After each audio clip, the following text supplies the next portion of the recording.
All right, man. So, ladies and gentlemen, after all those, all that little bit of technical difficulties, we're finally live. Welcome back to Day One Mentality, where we talk about the number one thing that has the potential to make or break your dream, your mentality. My name is D. I'm a pilot. His name is Mo. Mo, the steady athlete. He's a fitness coach. This is episode number 9, the 10x rule. Success is your duty. Mo, how's it going, man? Very well, thank you. Yes, busy with my personal 10x rule. So yeah, busy. Yeah. How is it? Oh yeah, I not just that. I have a cat, and she just gave birth 3 days ago to 4 kitties. So yeah, beautiful. So what's your plans with those kittens? Raise them. You know, I mean, now it's more difficult. You know, what I mean, being responsible to these souls. You know, what I mean, I have to work even harder, bringing more food to the table. Wow. You don't know what it is yet, do you? What? So you're a dad to how many? 5 cats. At the moment, yeah, true. 5 Yo, cats. I know about cat women and cat ladies, but I didn't know about cat man. Honestly, bro, I don't know what's happening to me. Soon, I will be stuck at home, not going outside anymore, no socializing. That will be me, bro. Throwing cats to my neighbor. Oh, amazing. Listen, I don't have nothing against cats, but I've never been a friend of cats. I actually realized apparently that I have like allergic reactions to cats. Ooh, interesting. So yeah. With all their fur everywhere, I start sneezing, and if I touch my eye, that's it. My eye goes red and it's itching. So yeah, I can't do cats. Can't do cats. I was gonna offer you one, but Nah, I'm good. I'm you good, ruined bro. my plan. I'm good. If you want to offer me money, I'll take it. But cats, no thanks. No deal. Yeah, man. Yeah, bro. It's been a tough week. It's been a tough couple of weeks. I've been unwell. We've missed 2 weeks of episodes for people that were looking out for the episodes. 2 weeks ago, I was unwell. I was literally in bed the whole day. Took me about 5 days to get over it. I think it was COVID. It kind of felt like COVID, to be fair. And then last week, I was at so it's called PCL, Pilots Careers Live. And it's kind of like this place where all different companies kind of set up to share information and sell their products to do with aviation. So you had like some of the big airlines that have got their programs there. I was there as well, actually, with the air pilots who were kind of sharing some of the things that they have to offer. So yeah, it was really good. Met lots of people who are kind of really motivated, really excited about aviation, who are trying to make their way forward. So yeah, it was really good to be part of that. So that was good. Nice. And when was this? This was last week Saturday. Oh yeah, last week Saturday. Yeah. So it was a long day. It was pretty much because we were exhibiting, so we were there from like 9 a.m. till like 4:30. But people could kind of come in and go out whenever they wanted to. So yeah, it was really useful. Very, very useful time. How is it being? With that said, how is it being around people that are as motivated by aviation as you are, or some of them even more? I don't know. How is that? Yeah, I mean, it's amazing because one of the things that you realize is a lot of people who you have to remember, like being a pilot is such a small community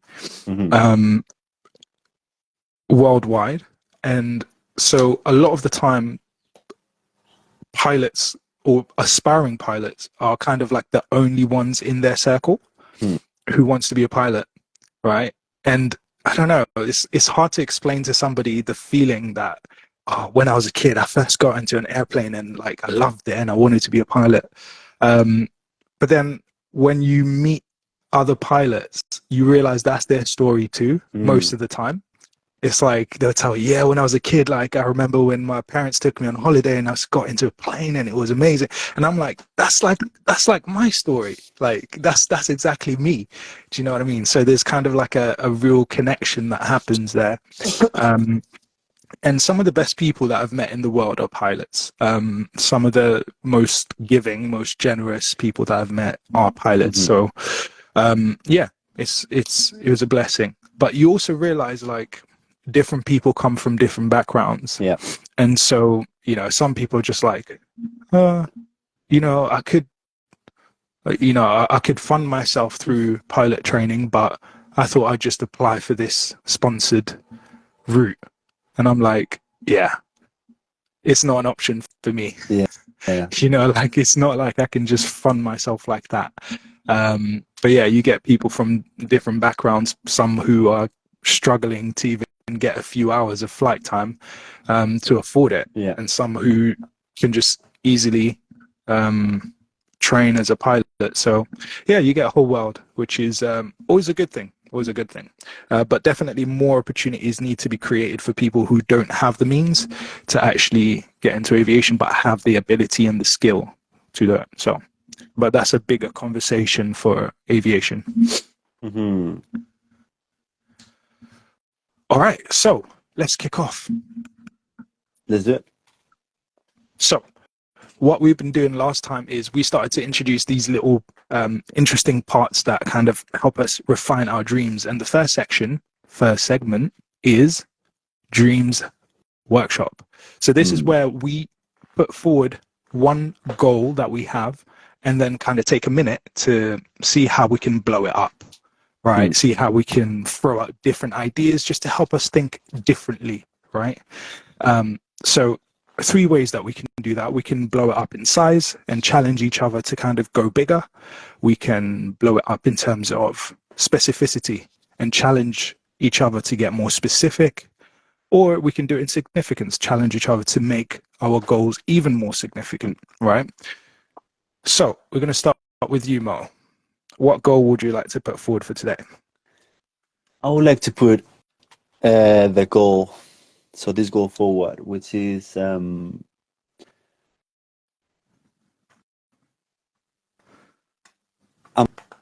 facing a injury, which is on my right knee. And as Dino, I used to be really active. I'm still really active, but not as active I used to be. I got to a point that I was a pro footballer. So when I got injured, I thought that I would never be the same again. So my goal now, one of my big goals, is to be even fitter than what I used to be. Maybe not physically, but with the experience that this injury got me, I might get even better than what I used to be. So your goal is to get fitter.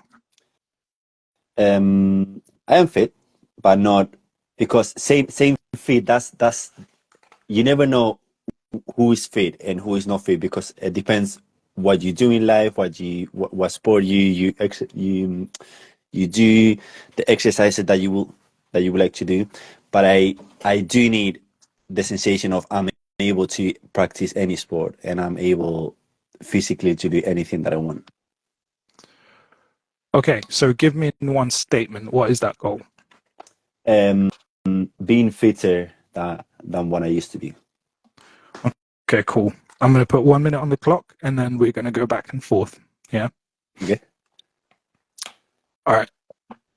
The thing is, if I set this clock, it's actually backwards. So you guys are going to have to read it backwards. Come on, bro. Not my fault.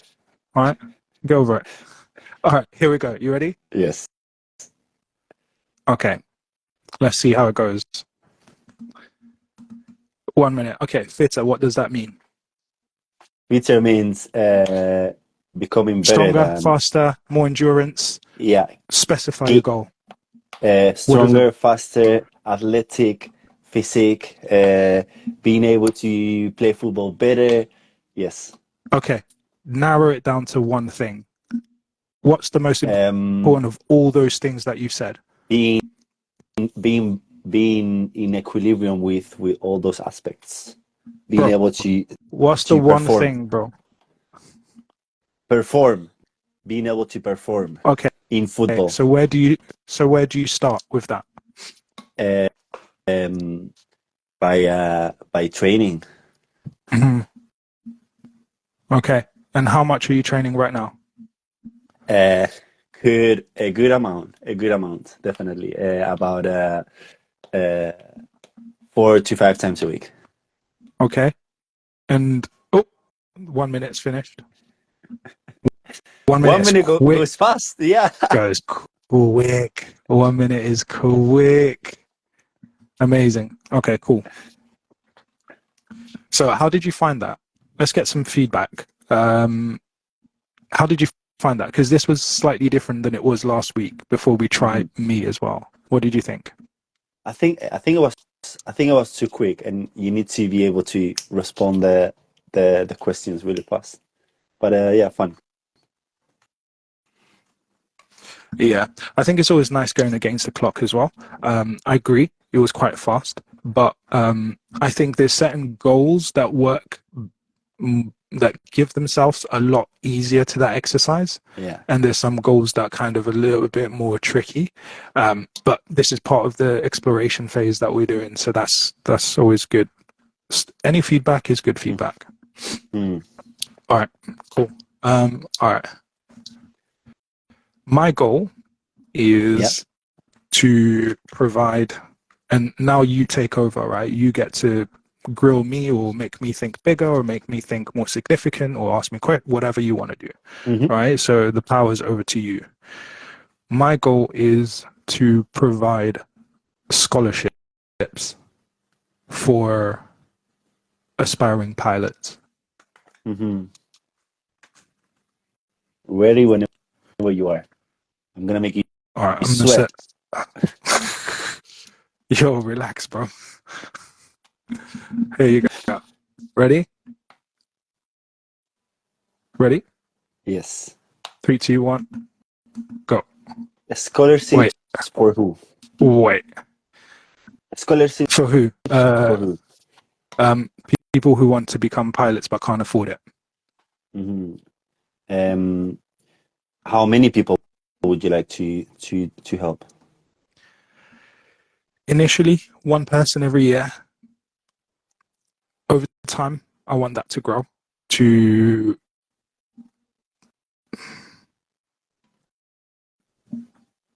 I don't know, maybe 5, maybe 10. What are you But doing right initially now? one. What are you doing now to make that happen? Increasing my earning potential. Mm-hmm. And also making contacts with other pilots, because how I imagine I'm going to do that is with the contribution of other people. Where's the clock gone? Yeah, how I'm going to do that is partially with my own money, with the contribution of other people as well. So I'm making contacts with other people who kind of have the similar type of idea, but also increasing my earning potential so I can put my own money into it as well. Mm-hmm. How do you think you could find people that will be interested on it? In the scholarship or in funding the scholarship? Both. Um, People who are interested in funding the scholarships will be people who are already trying to help. But then I'm going to have to reach other people who kind of haven't really thought about taking that step, but would be happy to help somebody else who's already doing it. So it will be really about publicizing what I'm doing and sharing those fundraisers with them. But also for people who are going to apply for the scholarships, obviously I want to use the Future Pilot 901 platform, and my own story to kind of help them have hope in their own journey. So it will be through social media primarily. Time's up. Nice. you Feedback. very feedback. I mean, not much. You're very clear about what you want and kind of how you want to do it. So nice.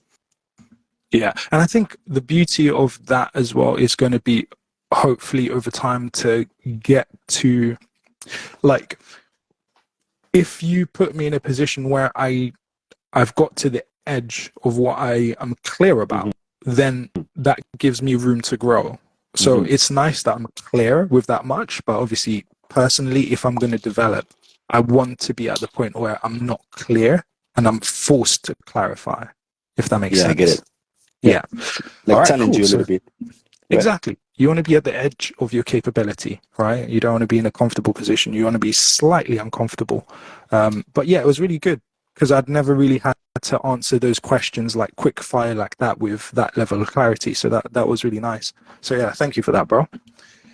Thank you. Okay, that brings us to our second segment. And the second segment is accountability time. So Hmm. here's my question to you. What is it that you know you should be doing, but you haven't been doing, that would drive you closer to your goal? Yeah, This is time to confess. yeah. Confess your Confessions. sins, my brother. Yeah, I do. Like sometimes this is a really good question, but it's just difficult to answer because you actually need to open yourself and recognize that you're not doing enough. In my case, is um,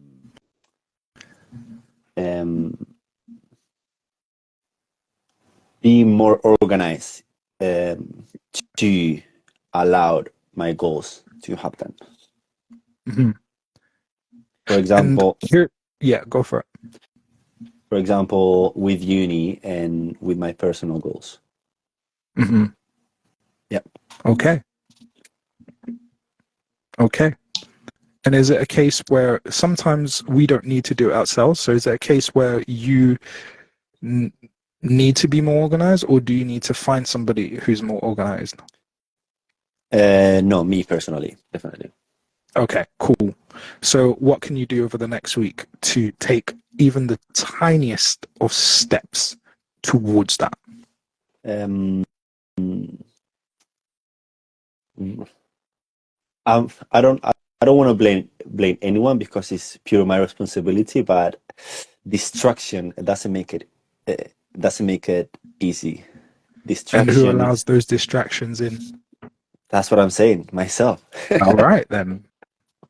So then maybe it's about limiting those distractions. But what small step can you do? At um, least a small step can you make over the next week to move that? And for anybody watching this as well, like, we're asking each other these questions and kind of challenging each other. Um, but this, in a way, is a question for you as well. What have you, what do you know? Because a lot of the time we know what we should be doing, right? But mm, we're just not doing it, or we've started slacking, right? mhm, So this is your chance to think, okay, cool. What do I know that I should be doing that I haven't been doing, or haven't been doing as much? mhm. And then the next question forward from that, how can you improve even a tiny bit over the next week, right? Um, and feel free to put it in the chat. Feel free to put it in the comment section. And accountability is one of the best things you can do for yourself if you're trying to achieve a goal, because people holding you accountable will keep you consistent. But if you just rely on your willpower, then when your willpower is down, you're going to be out of energy. Whereas if you're down on energy and you have other people holding you accountable, sometimes you would do it not for your sake, but for their sake, or for the sake of that accountability. And in the end, all that matters is that you're going to achieve that goal. That's really all that matters. So, if of course you've set a significant, valuable goal. So, with that said, back to you, Mr. Mo, the steady athlete. Tell me, what's the smallest Um, step you can take to this, get that back on track? um, like I said, reduce the distractions that I could have in my daily life. And Specific. um, oh yeah, it's something that I did already. Is like it is a time frame that I can be on social media on my phone, Mm-hmm. and Mm-hmm. then follow that time frame. That's Mm-hmm. that's that's, some, that's something I did. A setting that the phone has, which is useful. Yeah, Okay, so time limit for social media. for example, yeah. Hmm. Okay, cool. So what's the time limit you're gonna set? That I set already, and is Yeah, yeah, maximum yeah. um, 45 minutes a Okay, day. okay. Maximum 45 minutes a day on social media, and that's gonna reduce your distractions so that you can be more organized. Yeah, that's the target. Okay, and what will you do to actually be organized? So by I'm assuming that by having less distraction, I will I will be more focused on my tasks. Okay, but your task is not to be more focused. Your task is to be organized, right? Hmm. Right. Of course, you need focus for that, but how are you going to be more organized? Because the way I see it, right, being organized is a skill, Hmm. and a skill needs practice. You need to know what things to practice. You need to know how to develop it, right? So, how are you going to move towards being more organized? Hmm. Um, So initially that's reducing distractions, that's the indirect, and then the direct thing that you're going to do can be the smallest thing in the world, but it's going to be progress for you. That's all that matters. I don't know. Any advice? T. I can't really advise because I don't know much about exactly what you need to be organized with, but this really is all about self-assessment. I think Hmm. self-assessing is very, very important. And sometimes it's not even about finding the answer, but it's about putting yourself in the question. That's the most important thing. So Something that helps is having something visual, being there you able to go. see the task that I have There to you do. go. Yeah, Boom. Okay. Now you're talking. yeah, Cool. So you could be more organized by whatever task you're doing, starting off with making it visual. And yeah. then that will permit you to be able to, okay, see, now we're talking. Perfect. Thank you. All right. Finally, to me, right? You ready to move on? Yes, please. All right. Finally, me. And then we get to the meat of the topic, right? The meat of the episode. Hmm. Pause. Now, from my side, I think something that I should be doing is looking at my goals every day. I know I should be doing it. I think about doing it. I have it written. I have post-its on my wall, but I don't take the time every day to just like re-look at them. Hmm. So that's what I want to do over the next week is get back to that. Just the discipline of I'm just going to stand here and have a look at my goals Hmm. every day. That's my target. Okay. How come? There are How other come you? there are other things I want to do, but that's what I'm going to prioritize. Go on. How come? How come you haven't done it, or you haven't done it as often lately? Um, I think complacency. I think Hmm. I'm just complacent. No, I know what I'm doing. No, I've got it. Hmm. But I think that's one of the basics of achieving your goals is having it at the forefront of your mind and writing it down and reviewing. Okay, where am I? Because if you told me to name all the goals, it would take me a little while to name them, but which means it's not at the forefront of my mind. How many do you have? All the Um, goals? so, oh, I took it off because some they were supposed to do some work in my room, so I took down my goals from my wall. So I need to put it back up, so I can't count it. But maybe there's about roughly 10 for this year. 10. Okay. Yeah, for this year. Okay. Do you have like a from top 1 to top 10? Are like Ranked in organized, order of ranked? priority. No, Yeah. they are out in a random order, not necessarily in priority. Okay. Do you But think? that's an interesting thought of what would it be like if I was to order them in terms of priority. I was gonna ask that. Yeah. Yeah. How do you feel about that? Do you think it might help? Um, I think that's good. It'll be good if I could start by looking at them every day first. And then looking at them, then I will be able to rank them in order of priority and develop in that way. So yeah, I think that's the second step. But I think, yeah, it does make a significant difference. I usually, I think I've told you this before. I usually draw this sometimes when I sit down to work. Let me find a clear page. I'll show you. So I usually do this. So I draw my first. Can you see that? Yeah. Is that a logo? Is that? No. So I'll come closer. So in the middle, I have aviation. Yeah. Then here I have film. I'll show you in a second. Filmmaking. Then here I have my bachelor's in business. Then here I have my job. Right? Can you see that? So the middle, the main circle is aviation. Then here's my job. Here is the bachelor's in business management and French, and here's filmmaking. So I kind of use that to just reorder my priorities. So I would probably be using that to order my priorities of my goals. Yeah, I think it makes a difference. I think it's very important to know your priorities, because when priorities clash, then you know what to do.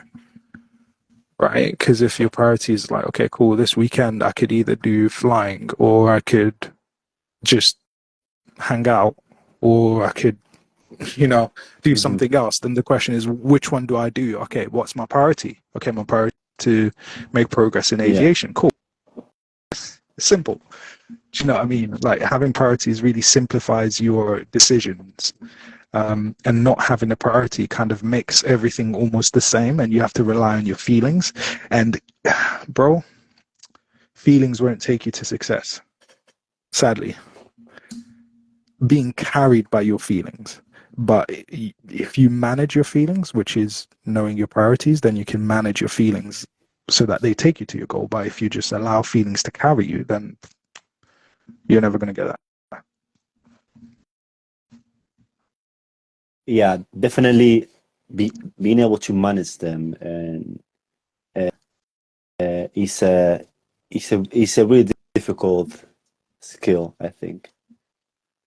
It's a lifelong challenge. Yeah, 100%, 100%. Because if every time we get new challenges that challenge our feelings and emotions and our skills, so you could never assume that you have your feelings and emotions under control all the time, I think. But here's where we go back into, and I don't want to belabor this point, so we can move on to the 10x rule. This is why it's so important to set yourself a daily challenge where you challenge yourself intentionally, willfully, voluntarily, because in putting yourself in difficult situations, you, again, like we said a few episodes back, you develop an identity of yourself that I can handle difficult situations, right? And there's a difference psychologically in like being faced with a challenge and you facing a challenge. When something happens to you, you have a stress response. Something negative, you have a stress response. But when you decide that, okay, I'm going to take on this challenge, you activate the exploratory circuit Mm. in your brain, right? So try this, bro. If you've never tried it, like, try it, right? Whenever you feel like, oh, damn, I lost my keys, like I can't get home, or whatever it is, just say to yourself, okay, I accept this challenge. Immediately, your brain goes, all right, what are we going to do? How do we plan this? Okay, what's da-da-da? You know what I mean? Whereas if you're just focused on something happening to you and life just happens to you, then you're constantly like, oh my gosh, this is so bad. Oh my gosh, like what's going to happen? You're kind of like in a stress response, fight, flight, or freeze. So the way to get out of that is to actually make the decision that actually I'm going to face the challenge, and to set yourself your own challenges. And then you build up the resilience to know I can face challenges, so that when situation happens, it might feel a certain way, but then a part of you will go, okay, I can handle my feelings. Yeah. All right, let's go. Then you can use that to move towards your goal. So yeah, important stuff, man. That reminds me to something I heard, that was, if you feel overwhelmed and you feel that you have too many problems, or you're facing a massive problem, the best thing that you can do is accept it. Once you accept 100. it, your problem disappeared, and then you focusing on how to face a challenge, like what you said, instead of facing a problem. Bro, can I share with you a German word? Come on, now you speak German. Bro, I speak all languages, man. Yes, I please. speak as many languages as I need to speak. All right. Have you ever seen that there's a post, there's like a meme that says like all the different languages saying airport, and it's like Yeah. airport in English, in Spanish. How do you say Aeropuerto. aeroporto? Aeropuerto. Aeroporto. And then in Portuguese it's like aeroporto. And then in like German it's like Flughafen. So Yeah. yeah, German is a language of its own, man. But there's a word that is schadenfreude. You ever heard of that word? Mm-hmm. If I remember it correctly, basically it's where you get pleasure out of people feeling sorry for you. So the thing is, if life happens to you, like you lose your job, I don't know, you get dumped, I don't know, you're homeless, it's more tempting to be a victim because people feel sorry for victims, right? Because, oh man, that happened to you. Bro, that's so messed up, man. Oh, do you know what? Like, I don't blame you. I don't blame you for not even wanting to do anything. I don't blame you for not, it takes the pressure off having to do things. And it means people are more likely to do things for you. All right. But when you take responsibility, it's like, no, I need to do X, Y, and Z. And now you're going to have people holding you accountable, right? You need to keep pushing. You need to make it happen. You need to grow. You need to make those phone calls. You need to put those job applications. Now there's a bit of pressure, right? So sometimes it's easy to be a victim and let things happen to you. Yeah. 100%. And currently in the world, the more of a victim you are, the more credit you get, unfortunately. Oh, you think? Oh, 100%. I never. At the moment, the like culturally, it's like the more oppressed you are now, it's like the oppression Olympics, man. It's like the more oppressed you are, the more it's like unfortunate. But that's a topic for another time. Yes. I don't want to get political up in this place. We're gonna let that for a different time. But for today, we have. Please, D, the 10x rule. We're gonna talk about. Yeah.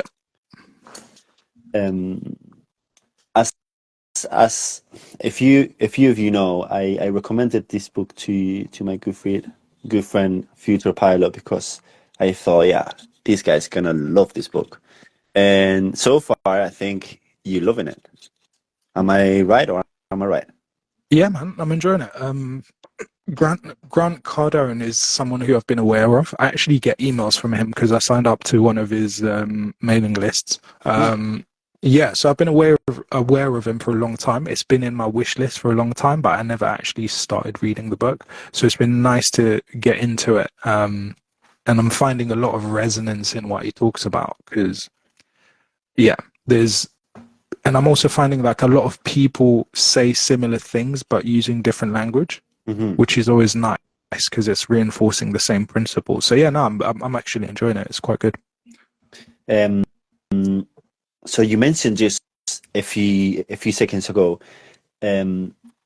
people are trying other people to feel sorry for them, and and in this case we're gonna talk about something similar, which is making excuses about how is it, why would someone not do or not follow the goals that they have put themselves forward to, and why they lack, motivation and action.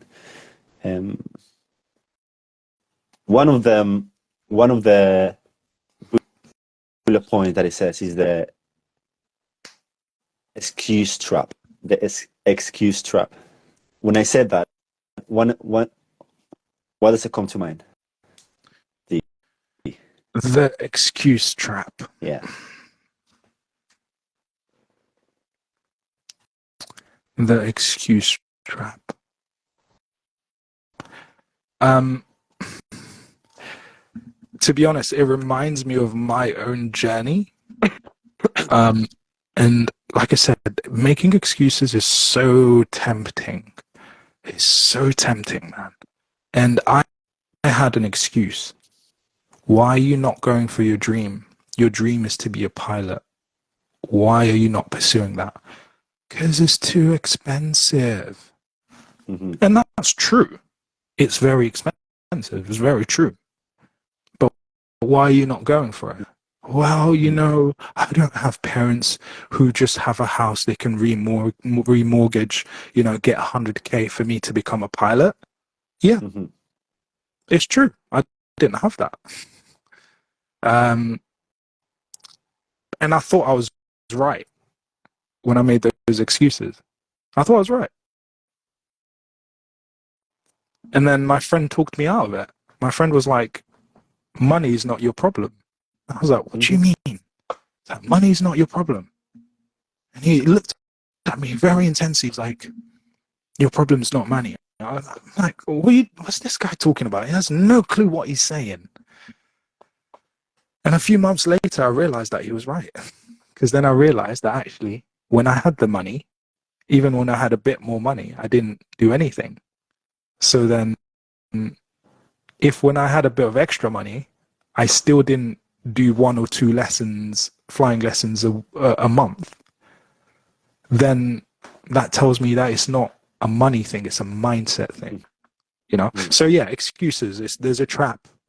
We can easily explain away failures. We can easily explain and think that we're right. But actually, when I decided to challenge that excuse, I made progress. I haven't realized my whole dream, but I now hold a private pilot's license. I wouldn't have if I was still making that excuse. So, yeah, it's a trap. I completely agree, because I do believe that the financial thing can be a problem, can be a massive difficulty to face, but that usually comes when you get to a certain level. In order to like get a scholarship, for example, or I don't know, get a after school club activity thing, you need to face previous steps before you get to the financial problem. You know what I mean? in order to get there, you need to face taking action, be committed, um, be responsible of what you actually told yourself that you wanted at the beginning. And over here, it there is a thing of when we facing challenges on the previous goal that we set, we put an excuse saying like, "Oof, actually, the goal that I set for myself, it might be too difficult.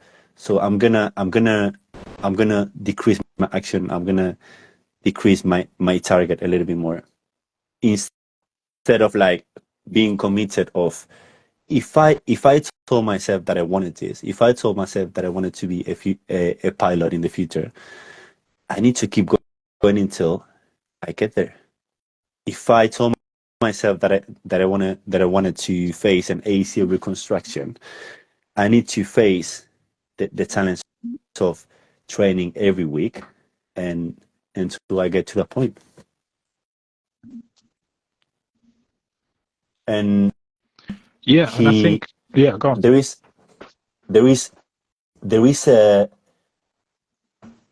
a massive difference between activity and action.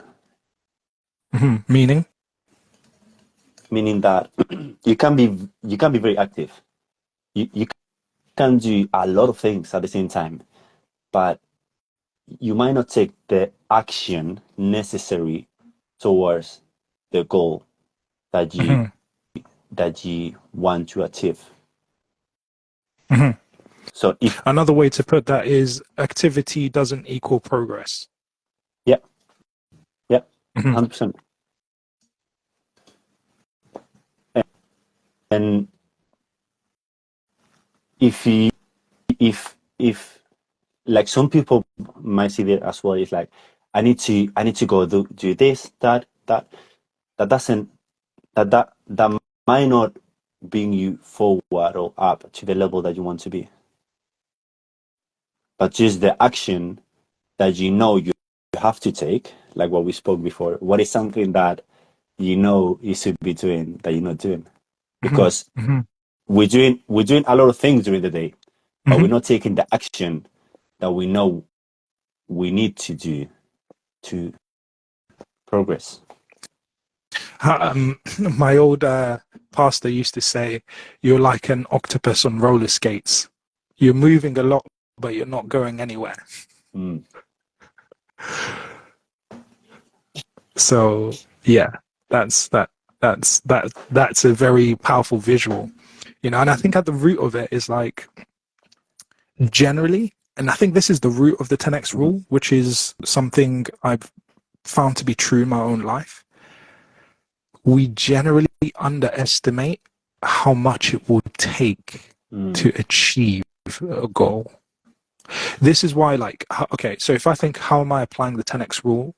If you remember, we had a chat last week because I teach salsa, and you were saying, "Oh, okay, you're teaching salsa. How about actually getting a venue and starting to teach multiple people instead of doing one private lesson? You should be running it for as many people as possible." And do you remember what I said to that? Please, I don't really. Right. In short, my answer was no, thank you. Oh yeah, that's a good highlight. Right. My answer was no, thank you, because it's like, if I'm going to do that, I have to be prepared to take 10x action to make that happen, right? Because it's going to cost me more than what I think it is. And do I want it that bad? Where's my...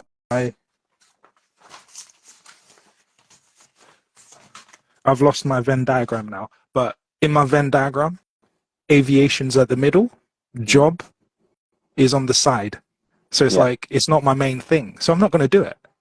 So, having the 10x in mind and knowing that actually every goal you have will cost you more than what you think it will, means that you actually start to streamline things and you say no to things because you're like, as much as that seems like a nice progression, I don't want to do it. Like, how many times have I been asked to become a teacher?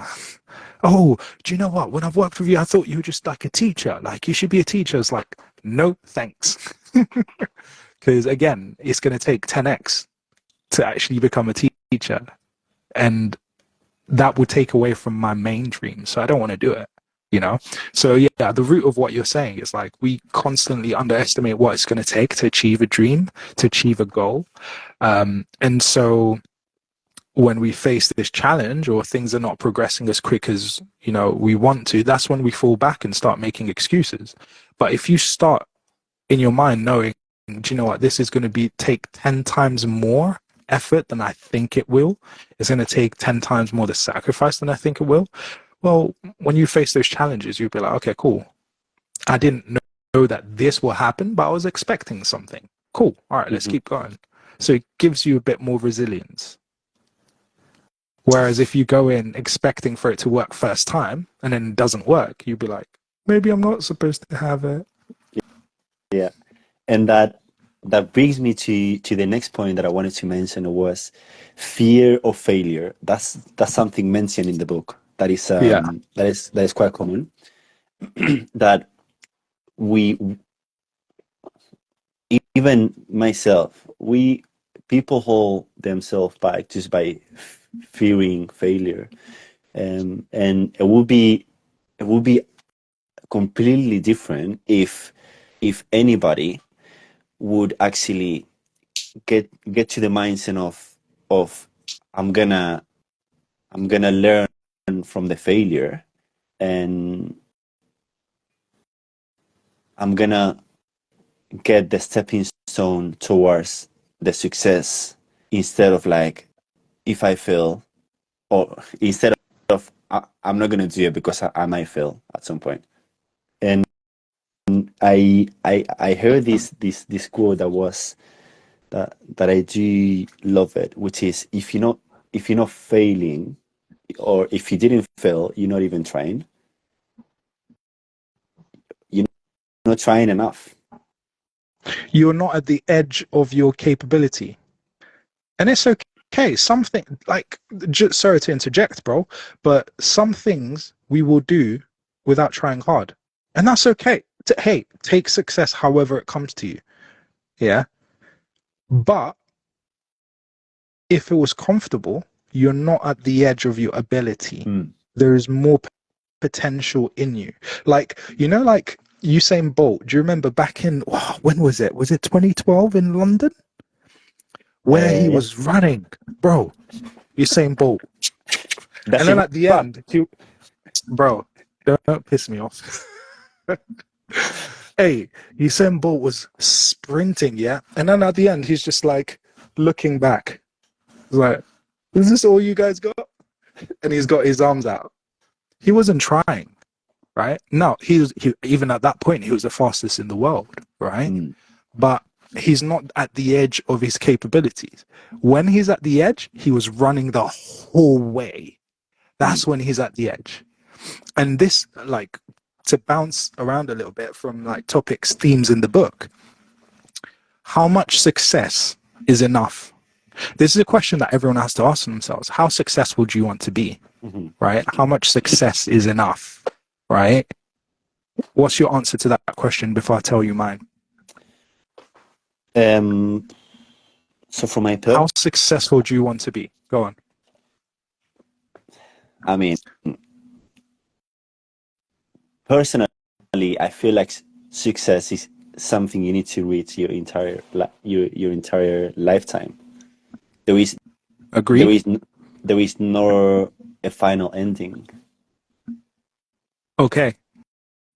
Do you have a more concise way of putting that? How successful do you want to be? Hey, if you're watching this in the chat, can you put down as a comment, how successful do you want to be? How much success is enough?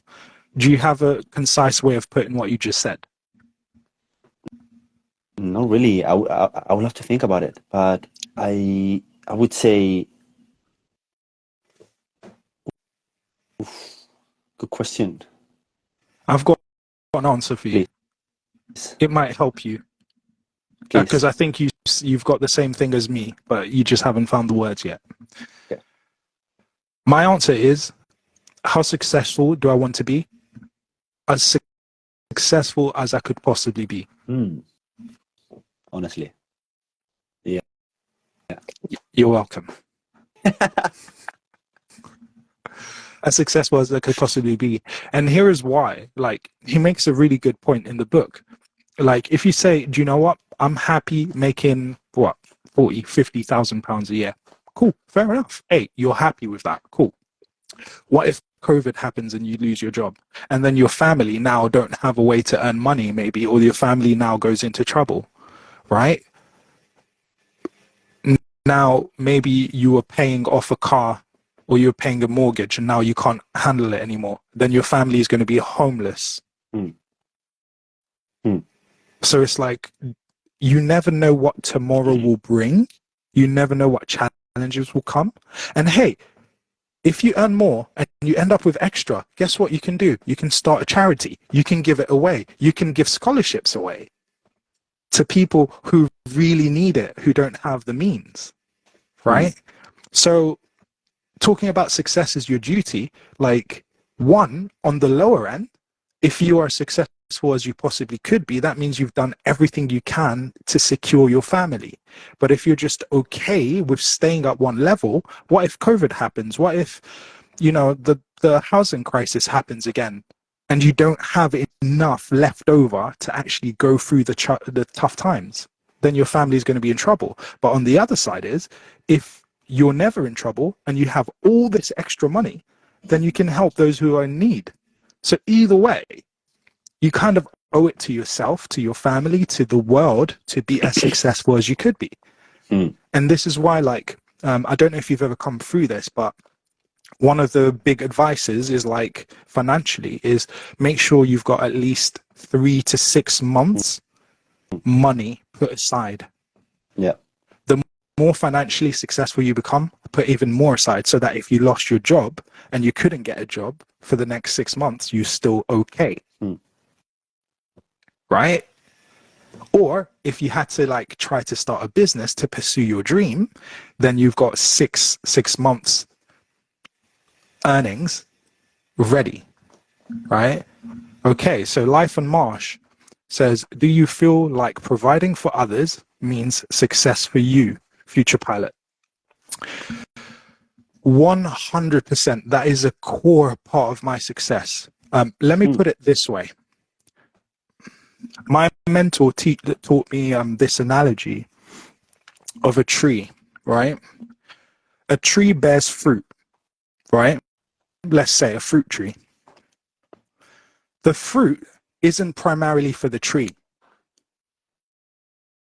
right? We, as humans or other animals, go to that tree to get the fruit. So for me, my life finds its significance in service to others. And I believe that about human beings. Yeah, it's great if I'm okay. It's great if I'm okay, but where does it start? So I'm okay, then it's my family's okay, then it's my community's okay, then it's the world at large, right? So for me, success is definitely a part of that. And I believe that's one of the reasons why we are on this earth, is to be of service to each other.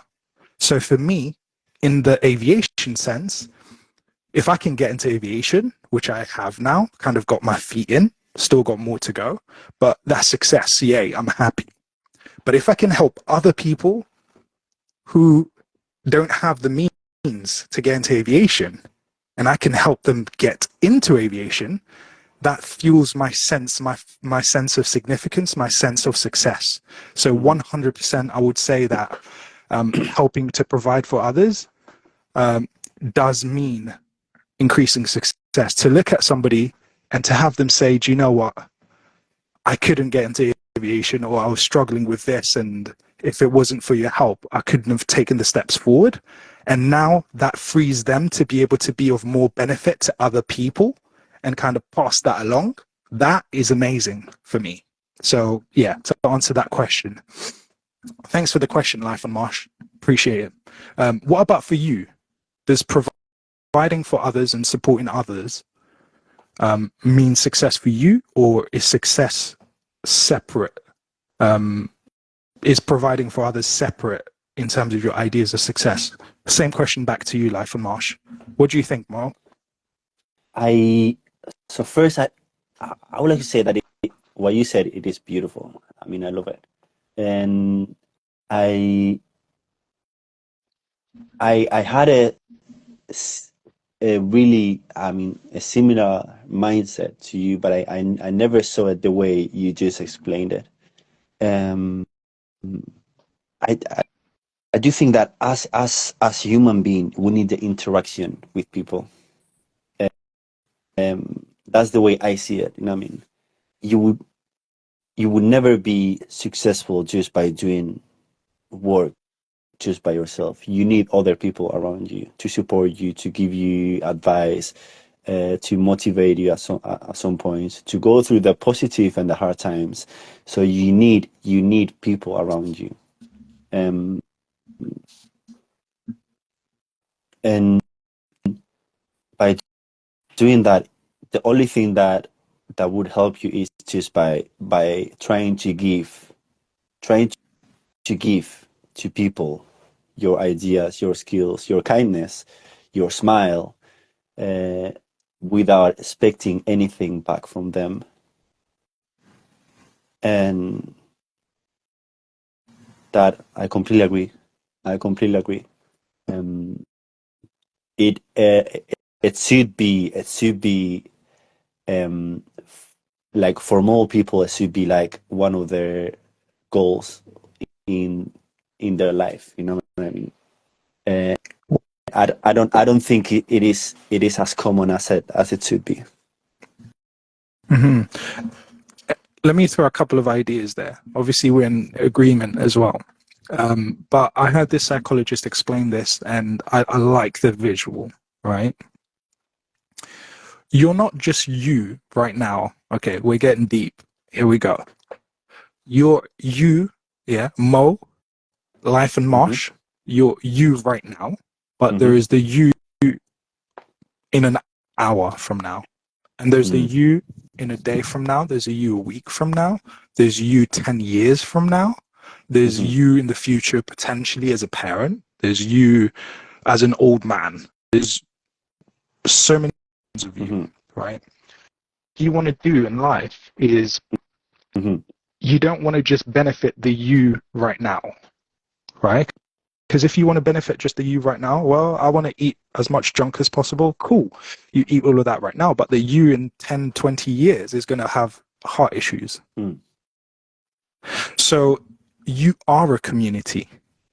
If you look at all the yous over time, that's a community of people. Mm. And the more you do things that benefits you as a community, there's almost no difference between that and you being of service to other people. Mm-hmm. Right? Because if you're just thinking about the you right now, well, if Mo, you're in my way, yeah, I'm going to start rumors about you. I'm going to chat rubbish about you so I can get above, right? But then the me in 10 years, having burned so many bridges, is going to have no bridge left. And like you said, success comes through interaction. So I'm not going to have any left because, well, I, you know, kind of dissed Mo to get above, and then the next person I did the same thing, and now I've got like tons of enemies, no friends.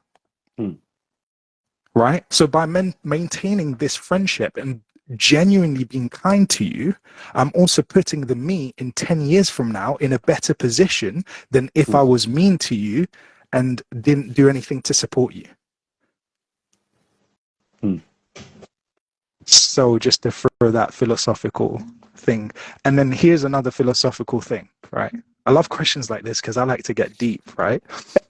Here's another philosophical thing, especially for people who are like, I don't really need much. Wait, 1 second. Like what you just said, it wasn't enough. Okay, go on. Let's go deeper, yo. So, okay, here we go. Let's go a level even deeper, or at least sideways on the same level. So, especially for people who say like, oh man, like, you know, I just want to be averagely successful. I just average, and that's their aim. We have to realize that part of our ideas of success have the contribution of other people in it, the contribution of people who had to push themselves to the limit. For example, let's talk about sanitation for women, right? That had to be, somebody had to come up with those ideas. They had to push themselves to develop it. And now women use that. And then they don't want to contribute to the next thing. It doesn't make sense. Like the roof above your head, somebody had to design that. Somebody had to figure out how it works. Light, electricity. Somebody had to put time and obsess over making that happen so that now your idea of success includes having electricity in your life. And then you want to just sit back and be like, I just want to have an average life. You know, I don't want, but you're holding back. Like I said, we're like a tree bearing fruit, right? So you're now holding back your fruit from the world. Meanwhile, you're eating other people's fruits. The car you drive, the bike you ride, that's somebody else's fruit. That's somebody else's work. That's the result of somebody else's obsession. That's the result of somebody else's sweat. That's the result of somebody else fighting through rejection and rejection and failure and failure and failure to produce that for you to now use that in your life. But then you're going to sit back and say, I don't really want to be that. So I don't really want to think too much. I don't want to invent anything. I don't want to create any ideas. I just want to have my job, live, pay my bills, go to the toilet, and then die. Like, come on. This is why I connect with the idea that success is your duty.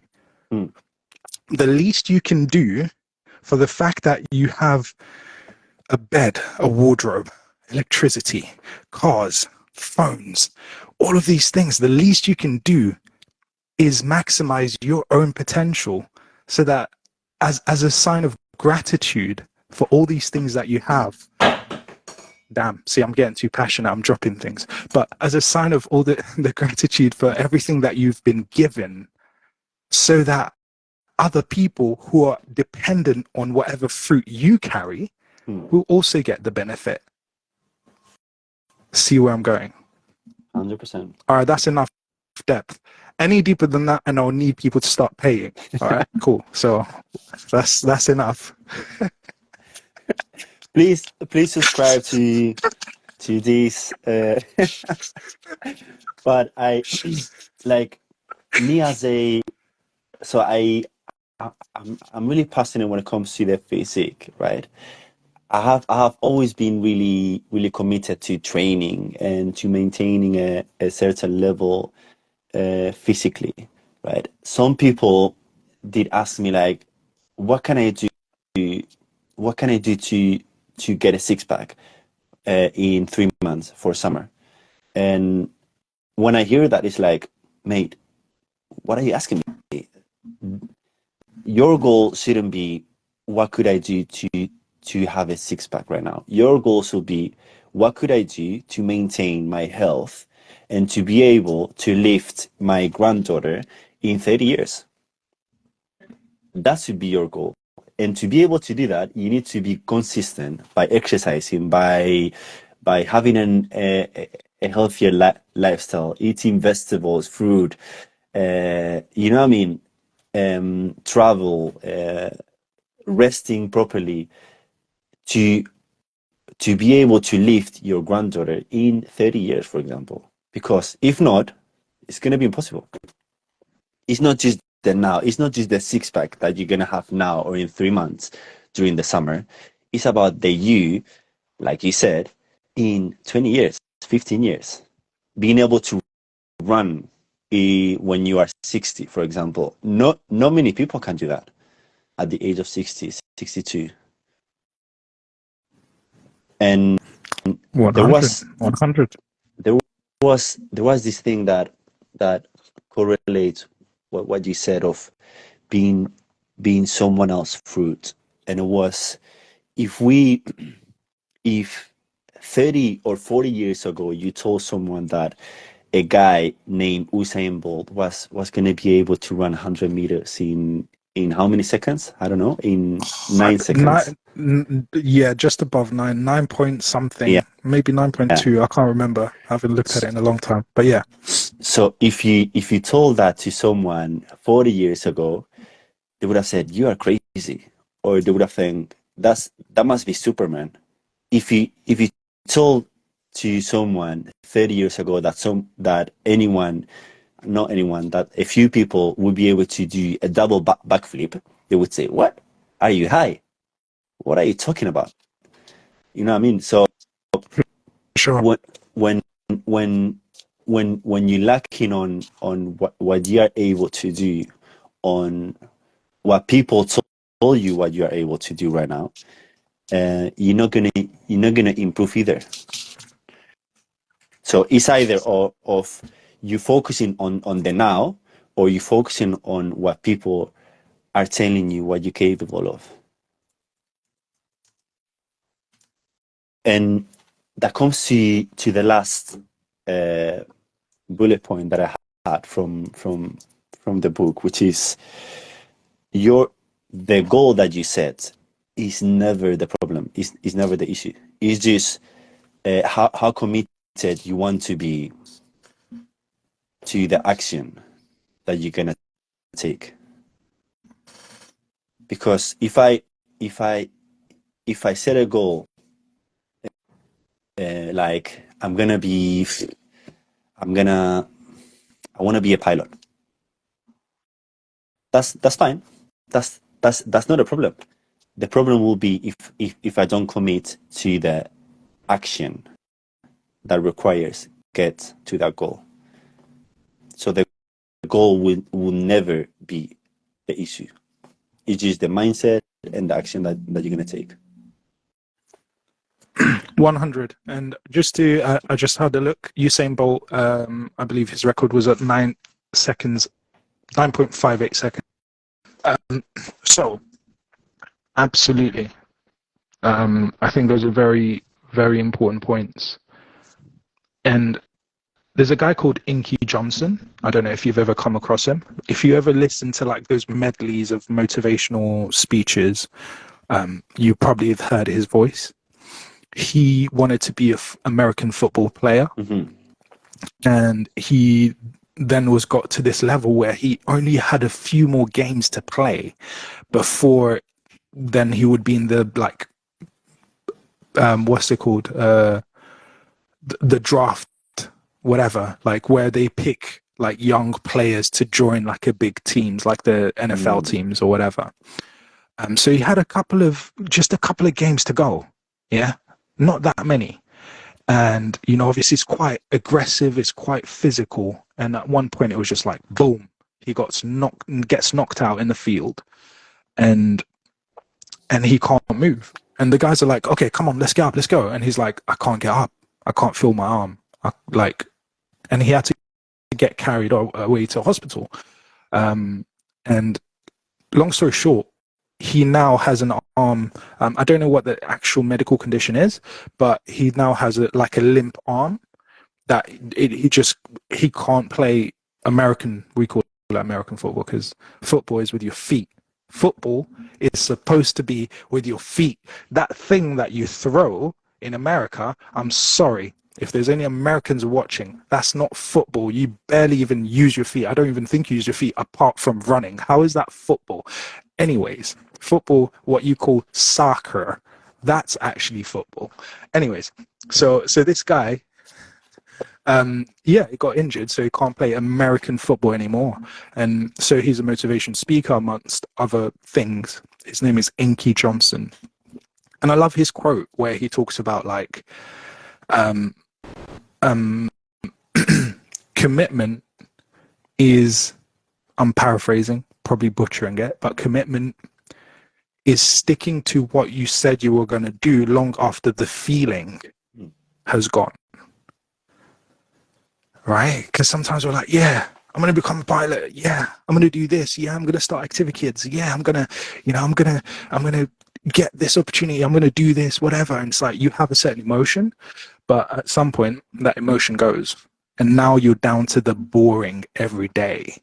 Yeah, I'm going to lose weight for the summer. I'm going on holiday. Okay, cool. But at some point, that feeling fades. And then all you have left are the words that you said, the actions that you're going to take, and excuses present themselves. And there you have an option. And we all are tempted by this. And you can either choose, do you know what? I said I was going to do this, so I'm going to do it, even when I don't feel like it. Or you're going to be like, I'm not really feeling it today. And you're going to make excuses, and you're not going to take the actions that you said you were going to take. So, yeah, that's what it made me think of, is sometimes we're going to have to keep going, even when we don't feel like it. And then the other side of it is you can also generate emotion. And this is something I learned from Tony Robbins. The idea of generating feelings, changing your posture, things you can do to kind of make yourself feel differently. Right? And that's something we don't get taught enough, you know? Like, bro, I'm sharing some nuggets with you, bro. And I don't even mean chicken nuggets, but you know, like if you stand in a, like, kind of like a Superman pose with your hands like that, and you open up your chest, apparently, if you were to do that for like 2 minutes, people who do that are more likely to take more risk. Yeah. I don't know if you saw my position. Did you see my position, bro? Yeah. You saw it, yeah? Okay, cool. Open chest, arms to the side, kind of like, you know, feet nicely wide apart. Like, yeah, I own this. Yeah. I own this ish. So if you were to stand like that for 2 minutes, those people are more likely to take more risk. And more risk equals gives you potential for more reward, right? You have to be willing to risk. Something as simple as that. You can actually change how you feel. But we don't get taught this. So on one hand, you have to keep going beyond your feelings and take action. But on the other hand is sometimes you actually need to generate the feeling to keep going, right? You generate the feeling by bringing back memories. Bro, when I watched my first solo video on YouTube, that brings back the emotions, man. It's like, I remember why I made this decision. Like that moment was incredible. And I'm like, okay, cool. Let's go and create more moments like that. Do you see what I'm saying? Because that's the first time I got to take off in a plane all by myself. No flight instructor, fly around the airfield, land. And man, I did it so confidently. I was just in my zone. I didn't feel any fear. I was just like, yes, this is me. Like when I watched that, I'm like, this is why I do this.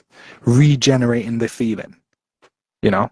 So anyways, like I said, any more than that and I would have to ask for payment. So this is the limit of free information. I don't believe you, bro. You always say the same and you keep giving free advice and stuff. I do the same. Honestly, we're too generous. Hey, but sometimes we think what's free is not valuable, man, you know? Yeah, that's the problem. Some of the most valuable things don't even have a price to them, man. Like nobody ever paid for the sun, man. But if we lose the sun today, we're gone. You know. So some of the most valuable things actually don't even have a price to them. So out there, if you're out there, man, make sure you appreciate some of the free things that you have in the world. Don't just look down on it because it didn't cost you that much money. You know. It's true though. The more we spend on something, the more valuable we feel it is because we worked a lot to get it. But we should never lose sight of the free things that life has offered us that actually are so valuable. And we should be grateful for it. And in being grateful, again, you're changing your feelings. Being grateful is a good way to fight off fear. It's a good way to fight off other negative emotions as well. You know, just choosing to be grateful. Like, do you know what? Actually, I'm grateful I'm not in the hospital right now.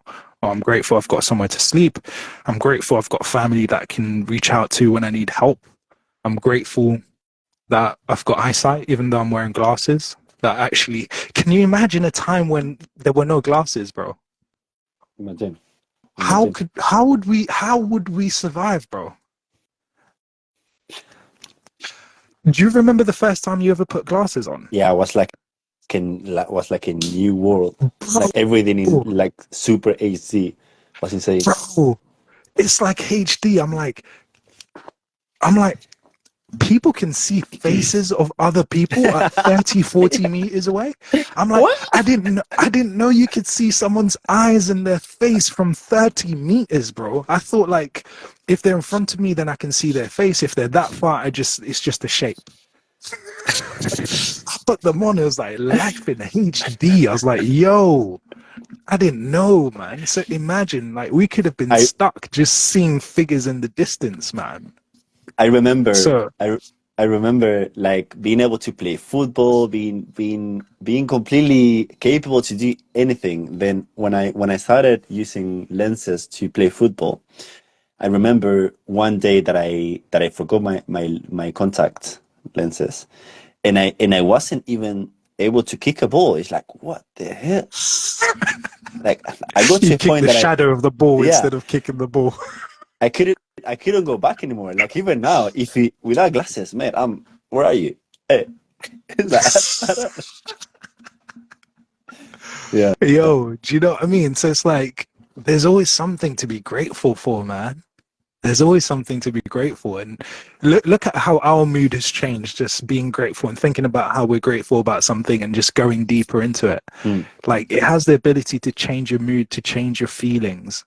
So ultimately, we're in control, man. We're in control. We can determine how we want to feel despite the circumstances, you know? So that's it from me, man. Over to you. Same on this side. I discussed a few points from the book that I think were relevant to day one mentality, and that has been helpful for me, and I assume that for you as well, and I hope for a few people in that are watching this as well.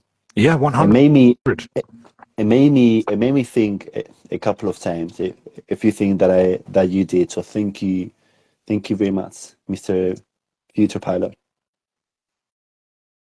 Bro, always a pleasure, man. We're growing together, we're developing together, and hopefully in 40 years we'll be telling our grandkids and telling people, do you know what? We started this thing a long time ago. We've been helping each other grow and yeah, and we'll keep progressing, man. But yeah, so the idea for those who are listening and watching, thank you very much for sticking around. Thank you for popping in at different times. The idea is that we're going to be looking at different books and hopefully maybe spend a month on a book and just kind of tease out some of the ideas. Success leaves clues, so it's very important to study those who have gone ahead of us, who are much more successful than us. One of the things that frustrates me, bro, is when I ask people, "Oh, okay, you think that we should do this? Okay, where are you getting your ideas from?" It's like, just from my head. It's like, from your head. Okay, cool. Which is fine. Like, if you want to test your hypothesis, test your hypothesis. Go for it. Like, but be clear that you're testing a hypothesis. You don't know whether Mm. or not it will be successful. You're testing an idea. Then fine. But a lot of people think that the whatever idea they've got is surefire, and it's like, well, not a lot of people, but some people, and that bugs me, man, because all the while we've got all these information out there for people who have tested ideas, and instead of us going back and reinventing the wheel, reinventing a bicycle, reinventing the computer, we can just use the computer that we have now to go further. And that's what we're doing when we read books and kind of take the principles and use that to kind of move beyond, is that we're actually not trying to reinvent the wheel. We're trying to use the wheel to invent something new. Mm. So yeah, so hopefully we're going to be using different books for different months.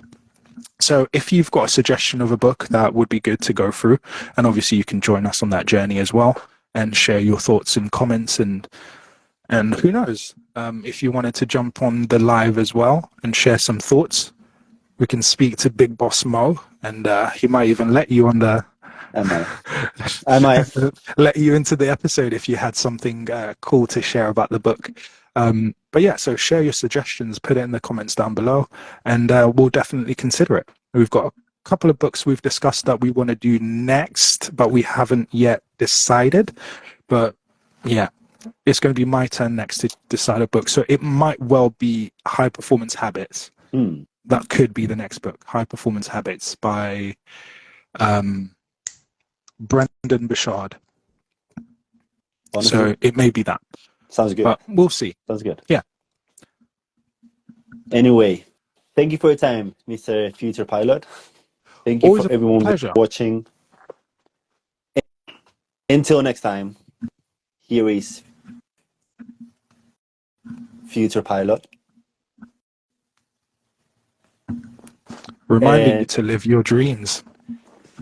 And as always, enjoying the process. Take care, guys. Thank you, D. Peace. Bye-bye.